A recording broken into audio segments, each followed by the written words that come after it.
Well, if the Packers Aaron Rodgers is technically an owner of the Chicago Bears, what would that make Bucs and former Patriots superstar Tom Brady? Actually, the Bears knocked off the defending Super Bowl champs last year, but prognosticators and Vegas odds makers are not giving the team much chance this weekend when the two teams face each other again, this time in Tampa.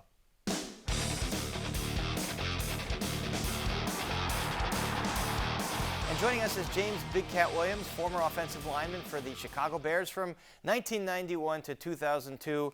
James Big Cat Williams, always great to see you. A tough stretch here for quarterback Justin Fields. Two Super Bowl contenders back-to-back, Hall of Fame quarterbacks back-to-back. What is his mindset going into this game at Tampa Bay?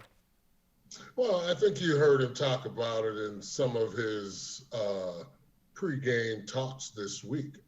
It's not really Fields against Rodgers or Fields against Brady. It's Fields against those opposing defenses. So, I mean, there are a lot of things that he can take from both of those quarterbacks as far as, them and their longevity and them being able to play at a high level for a long period of time. But other than that, he's got to concentrate on what he has to do this week versus a banged up but still very good Tampa defense. And he's got to concentrate on just progressing as a rookie. We saw him have some great throws, great drives last week, and then other drives where he looked a little confused. Is this about where Bears fans should expect his progression to be at this point? He's a great talent, but still just a rookie. Yeah, he is. He's a rookie. He has a lot of things to learn. And, hopefully in that building, week in and week out, they're giving him target points. They're giving him things that he needs to get better at week in and week out, and explaining to him how he does those things. Now, him being a laid-back type that he seems to be, you just hope that his study habits are great, and from what we've seen, they seem to be good. And the sky's the limit as long as they can continue to teach. As long as they can continue to push him in the right direction and he does not get bored.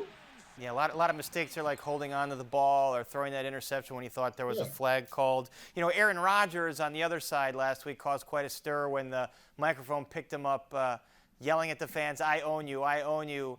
Caused a little bit of blowback, although it seems kind of in the spirit of the game. What do you make of those comments?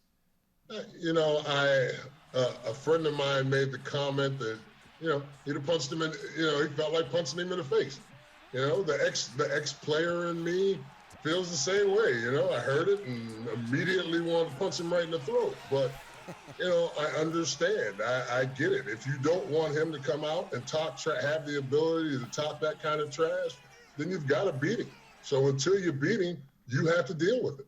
If the Bears beat him next time, maybe they present him a contract that divests him of all the shares in the Bears and make him sign it. All right, so the Bears running game still looking good without its top three running backs. Khalil Herbert had a good game. You think he can keep that up against a very good Tampa Bay defense?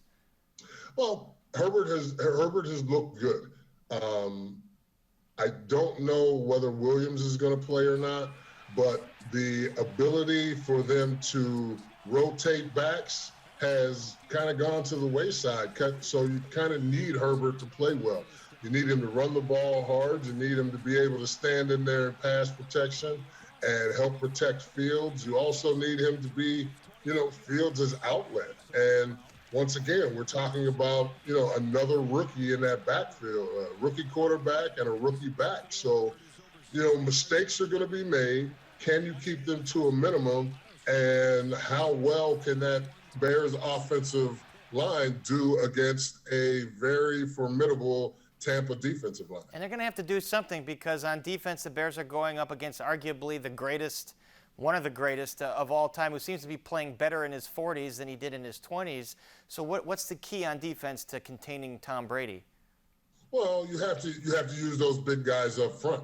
Not only do they stop the run, but you look at Vita and Sue, and those guys are able to push that pocket. There's not going to be a whole lot of room for Fields to step up in the middle of that pocket. So, Ken Gladstone and Pierre Paul keep him in the pocket, keep him contained.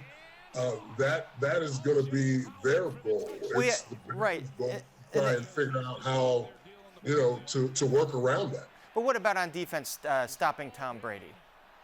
I think it's about getting pressure. Not knowing whether Quinn is going to play hurts.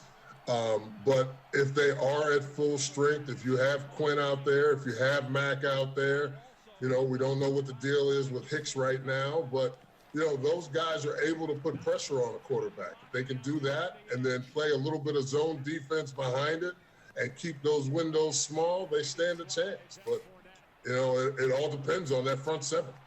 Vegas odds makers, as we mentioned, not giving the Bears much of a chance to even keep it close, even though the Bears beat this team last year. What's your fearless prediction this week? Unfortunately, I just think Tampa is playing with too much right now. I don't, like I said, with the injuries to Hicks, with the COVID situation with Quinn, not knowing whether those two are going to play, not knowing whether they're going to be able to put the pressure on Brady that they need to, I've got to go 31-20, 21-24 Tampa Bay.